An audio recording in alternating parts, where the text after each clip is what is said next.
Doctor Agarwal's கண் மருத்துவமனை இலவச கண் பரிசோதனையை வழங்குகிறது. Book appointment now.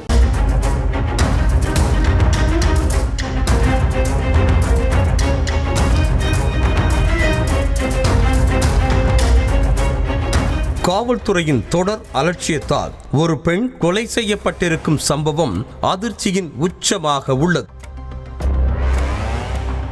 கிருஷ்ணகிரி மாவட்டம் கெங்கிநாயக்கன்பட்டியில் கடந்த 24ஆம் தேதி ஜெயமோகனா என்ற பெண்ணை அவரது கணவர் கவியரசு கத்தியால் சரமாரியாக குத்தி கொலை செய்தார். மது போதையில் கொலை செய்துவிட்டு அருகே உள்ள டாஸ்மாக் கடையில் மது அருந்திக் கொண்டிருந்தவரை போலீசார் கைது செய்து கொலைக்கான காரணம் என்ன என்பது குறித்து விசாரணை மேற்கொண்டனர். லாரி ஓட்டுநரான கவியரசுக்கு கடந்த 11 ஆண்டுகளுக்கு முன்பாக ஜெயமோகனாவுடன் திருமணம் நடைபெற்ற நிலையில் தற்போது 2 குழந்தைகள் உள்ளனர்.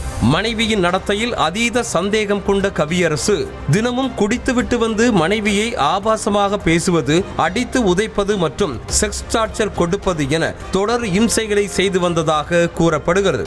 ஒரு கட்டத்தில் ஓட்டுநர் வேலையை விட்டுவிட்டு குடிப்பதையே முழு நேர வேலையாக பார்க்க தொடங்கிய கவியரசு ஜெயமோகனாவை வேலைக்கு செல்ல வற்புறுத்தியதோடு ஏடிஎம் கார்டையும் வாங்கி வைத்துக் கொண்டதாக தெரிகிறது. நாளுக்கு நாள் மிருகமாக மாறி கணவன் கொடுத்த கொடுமைகளை பொறுத்து கொள்ள முடியாத ஜெயமோகனா கடந்த ஏப்ரல் மாதம் வீட்டை விட்டு வெளியேறினார். இதனால் தனது மனைவியை காணவில்லை என கவியரசு புகார் அளித்த நிலையில் அதன் அடிப்படையில் ஜெயமோகனாவின் செல்போன் லொகேஷன் மற்றும் கால் ஹிஸ்டரியை போலீசார் ஆராய்ந்தனர். அப்போது கால் லிஸ்ட் பேப்பரை ஜெராக்ஸ் போட்டு எடுத்து வரும்படி கவியரசிடம் கொடுத்து அனுப்பியதாக சொல்லப்படுகிறது. சந்தேகத்தின் மொத்த உருவமாக மாறி மனைவியை அனுதினமும் கவியரசு டார்ச்சர் செய்து வந்த நிலையில் அவரிடமே கால் லிஸ்டை காவலர்கள் கொடுத்ததுதான் பெரும் குற்றத்திற்கு வழிவகுத்திருக்கிறது. சிடிஆர்னு சொல்லுவாங்க. அது கால் டீடைல் ரெக்கார்ட்ஸ் பார்த்தீங்கன்னா சாதாரணமாக யாருக்கும் கொடுத்துட மாட்டாங்க. அதை அப்டைன் பண்ணணும்னா சூப்பரண்ட் ஆஃப் போலீஸோ அல்லது டெபுட்டி கமிஷனர் ஆஃப் போலீஸோடைய பெர்மிஷன் இல்லாமல் அதை கொடுக்கக்கூடாது. ஸோ எஸ்எஸ்ஐங்கிறவர் அதை எப்படி அப்டைன் பண்ணாருன்னு தெரியல. இது ஆக்சுவலி தப்பு. Article 21 of constitution of India, அதாவது இந்திய அரசியல் அமைப்பு சட்டம் படி ஆர்டிகல் 21 படி இது ரைட் டு பிரைவசியை வயலேட்டிவ் பண்ணுற விஷயம். தனது மனைவி யாரிடமெல்லாம் பேசுகிறார் என்பதை தெரிந்து கொள்வதற்காக காவலர்கள் கொடுத்த கால் லிஸ்டில் தனக்கென்று தனியாக ஒரு காப்பி எடுத்து வைத்துக் கொண்டார் கவியரசு.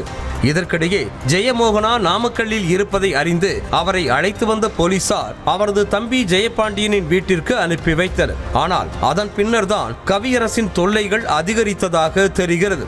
உன்னோட கால் லிஸ்ட் என்கிட்டதான் இருக்கு, உன்னை என்ன செய்யறேன் பாருன்னு செல்போனில் தொடர்ந்து குடைச்சல் கொடுத்து வந்திருக்கிறார் கவியரசு. எல்லாருக்கும் தெரியும், உண்மையை ஒத்துக்க மாட்டேதானே. நான் தான் அதையும் காட்டணுமாடி. சும்மா இருங்கடான்னு சொன்னேன், கேட்கலாம. என்னவோ இவரு தான் உலகத்துல இவருக்கு மட்டும் தான் தெரியும்னு பேசுறாரு ஆட்டுக்கு தவறு.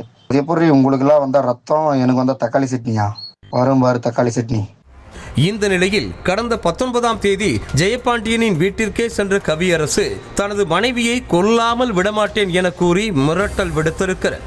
இதனால் பதறிப்போன ஜெயமோகனா கணவரால் தனது உயிருக்கு ஆபத்து இருப்பதாக மத்தூர் காவல் நிலையத்தில் 4 முறைக்கு மேல் புகார் அளித்ததாக சொல்லப்படுகிறது. ஆனால் அதனை கண்டுகொள்ளாமல் போலீசார் அலட்சியமாக இருந்ததாக கூறப்படும் நிலையில் அடுத்த சில நாட்களிலேயே சொன்னதை போல ஜெயமோகனாவை குத்தி கொலை செய்திருக்கிறான் கவியரசு.